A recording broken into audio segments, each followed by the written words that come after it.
සර්ප කීවට මගේ නම කළු කුමාර. කුමාරෙක් වුණත් මං යකෙක්. කඩ වැහුවට වැඩක් නෑ. මං රිංගන්නේ රසනාරවලට. ඔයා මේ වීඩියෝ එක බලන්න පටන් ගත්තේ හම්බෙන් වෙන්නේ නැති. හැබැයි ඔයා හොල්මන් කතාවලට බය කෙනෙක් නම් මේ වීඩියෝ එක බලන්න එපා. රැට තනියම පාර යනකොට එහෙම නැත්නම් පරණ ගෙදර රහස් කාමරයක් ළඟ යනකොට ඔයාගේ හිතට බයක් එහෙම නැත්නම් සැකයක් ඇති වෙලා තියෙනවද? සමහර විට ඒ වෙලාවට ඔයාට හිතලා ඇති ඒ ඇතිවිච්ච බය ඔයාගේ හිතේ නිකම්ම ඇතිවිච්ච දෙයක් කියලා. හැබැයි අද අපි කතා කරන්න යන්නේ අවුරුදු දහස් ගණන් තිස්සේ ගම් නගරවල ඔයාගෙත් මගෙත් හිතේ ලැබුම් මරන් තියෙන අඳුරු සෙවණැලි ගැන.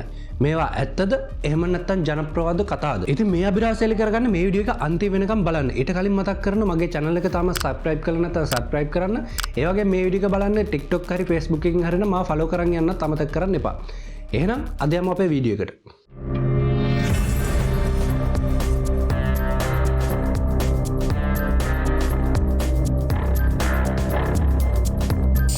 අපේ රටේ අවුරුදු 10 ගණන් තිස්සේ අවතාර ගැන ගොඩක් කතන්දර තියෙනවා. මේවා ගැන අහද්දී අපේ ඇඟේ මයිල් කැලින් වෙනවා කිව්වොත් මං හිතන්නේ මං හරි. අපේ ආච්චිලා සීයලා තව තවය කියන කතා අහලා අපි පොඩි කාලේ කොච්චර බය වෙලා තියෙනවද? පොඩි කාලේ විතරක් නෙමෙයි ඊට පස්සේ මේ කතා ඇත්තද බොරුද කියලා අපි කාටවත්ම හරියට කියන්න බෑ.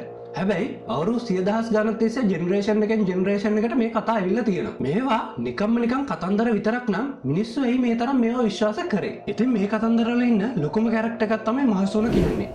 මහසෝන ගැන අපේ පෙර විශ්වාසයන්ට වඩා ගැඹුරු ඓතිහාසික කතාවක් අපේ ජනප්‍රවාදවල තියෙනවා. විශ්වාස කරන විදිහට මහසෝන කියන්නේ දුටුගැමුණු රජුරුවන්ගේ කාලේ හිටපු රිටිගල ජයන්ත කියලා දරුණු රණශූරයෙක්. පොත්වල සඳහන් වෙන විදිහට මේ රිටිගල ජයන්ත එක දවසක් බීමතින් දසමහා යෝධයන්ගෙන් එක්කෙනෙක් වුණ ගෝඨයිම්බරට කරපු අපහාසයක් නිසා මේ දෙන්න ද්වන්ද්ව සටනකට ආවා. හැබැයි රිටිගල ජයන්ත ඔහු ගැන තිබ්බ අධික විශ්වාසය නිසා කිසිම ආයුධයක් නැතුව හිස් අතින් තමයි මේ ද්වන්ද්ව සටනකට ආවේ. හැබැයි වෙන්නේ වෙනම දෙයක්. ගෝඨයිම්බර යෝධයාගේ දරුණු පාපහාරකට මේ රිටිගල ජයන්තගේ ඔළුව ගැලවිලා යනවා.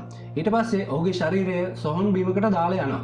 කියන විදිහට මේ රිටිගල ජයන්ත සටනට එන්න කලින් ඔහුගේ හොඳම යාළුවෙක් වෙන සෙනසුරුට මේ සටන ගැන කියලා සටන වෙන තැනට එන්න කියලා කලින් කියලා තියෙනවා.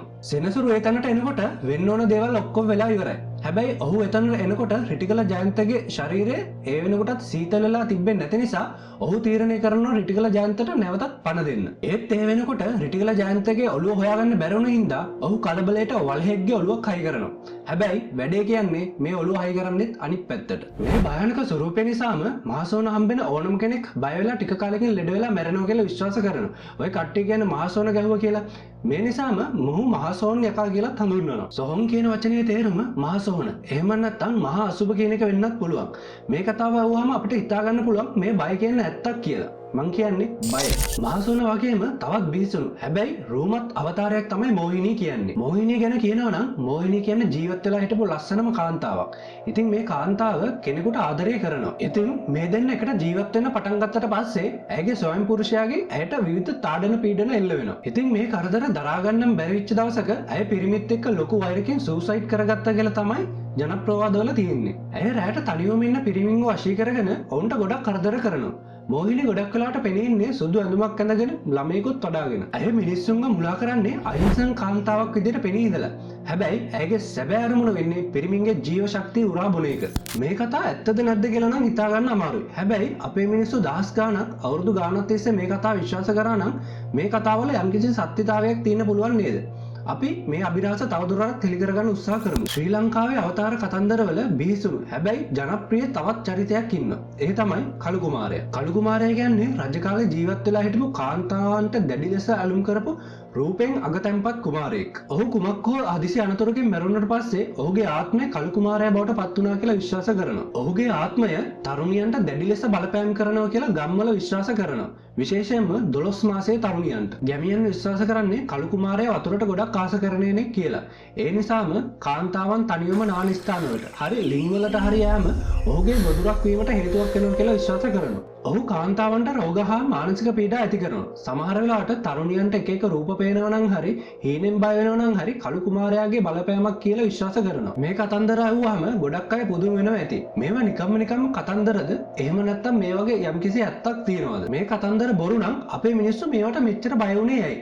මේකට උත්තර හොයන්න අපි තවදුරටත් කතා කරමු. අමතක නොකර මේ වීඩියෝ එක අන්තිම වෙනකම් බලන්න. දැන් අපි බලමු මේ වගේ අත්දැකීම් තියෙනවා කියන ලංකාවේ ගොඩක් තැන්වල කිහිපයක්. පළවෙනි එක තමයි බොරැල්ල කනත්ත. බොරැල්ල කනත්ත කියන්නේ ලංකාවේ පැරණිම සහ වඩාත්ම කතා බහට ලක් වෙන අවතාරමය ස්ථානයක්. මේක 1850 ගණන් වල ඉදි කරලා තියෙනවා වගේම ලෝක යුද්ධවලදී මැරුණ සෙබළුන්ගේ සහ කොළඹාවට ගොඩක් අයගේ අවසාන ගමනාන්තයද වෙනවා. රැට මේ කනත්ත පහු කරලා යන අයට අමුතු අත්දැකීම් වලට මුහුණ දෙන්න වෙනවා කියලා ඒ අවට කට්ටිය කියනවා.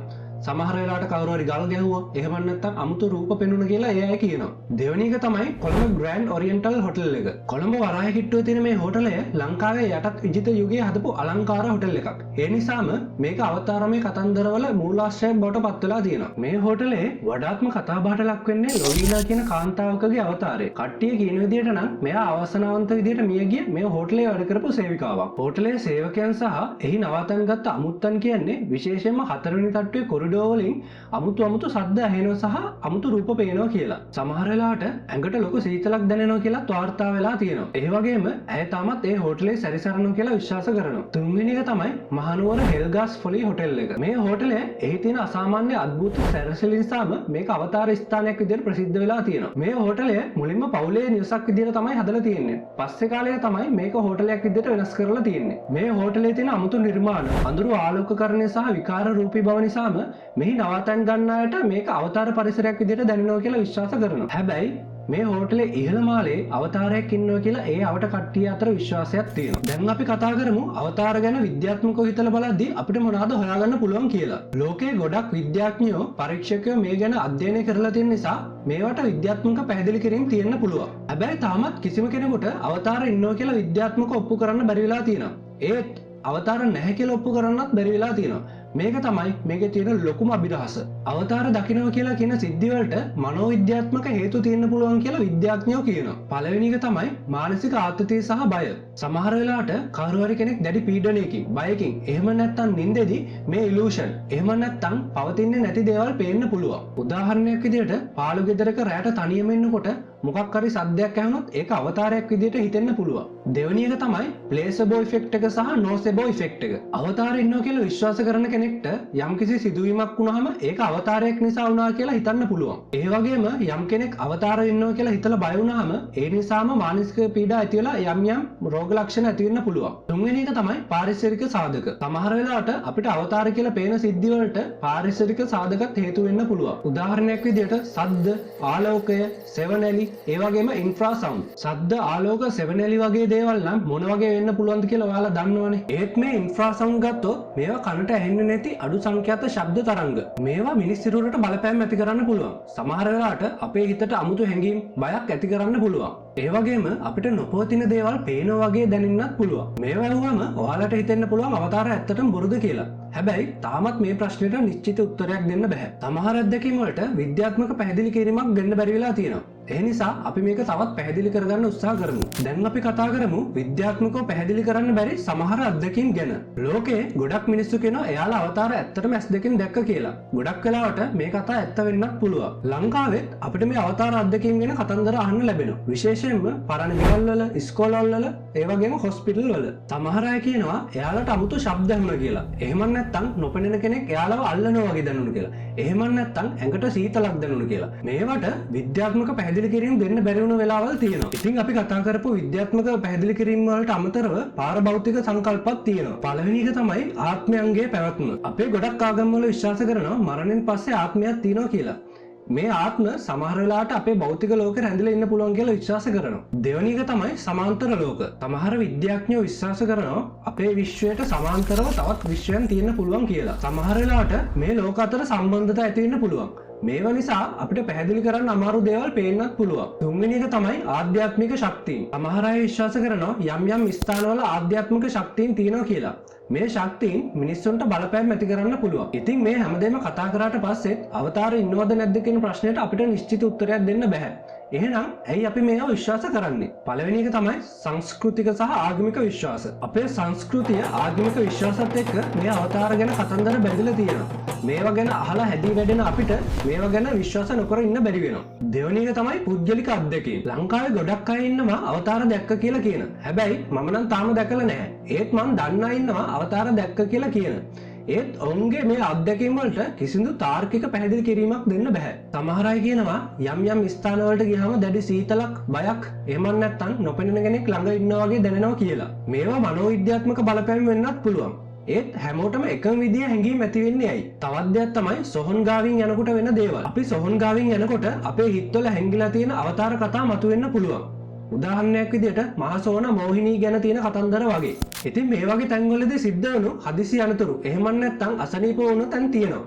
මේවා හුදෙක්ම හම්බයක් විතරද? දැන් අපි බලමු මේ කතන්දර අපි විශ්වාස කරන්නේ නැත්තේ ඇයි කියලා. පළවෙනි එක තමයි විද්‍යාත්මක සාක්ෂි නැතිකම. තාමත් කිසිම විද්‍යාත්මක සාක්ෂියකින් අවතාරය ඉන්නවා කියලා ඔප්පු කරලා නැහැ. දෙවෙනි එක තමයි තාර්කික පැහැදිලි කිරීම. ගොඩක් අවතාර සිද්ධි වලට මනෝවිද්‍යාත්මක හා පාරිසරික සාධක ඇතුළු තාර්කික පැහැදිලි කිරීම තියෙනවා. තුන්වෙනි එක තමයි වංචා හා ව්‍යාජ වාර්තා. සමහර වෙලාවට අවතාර සිද්ධි කියන දේවල් බොරු වෙන්න පුළුවන්. මොකද මිනිස්සු ප්‍රසිද්ධියට හෝ සල්ලි වලට මේ දේවල් නිර්මාණය කරන වෙන්න පුළුවන්. අවසාන වශයෙන් මේ අභිරහසට උත්තරයක් දෙන්න අපිට තවමත් හරියට බෑ. අවතාර ඉන්නවා කියන අයගේ පැත්තට කියන්න තියෙන්නේ ඔවුන්ට තියෙන පෞද්ගලික අත්දැකීම් සහ සංස්කෘතික විශ්වාසය.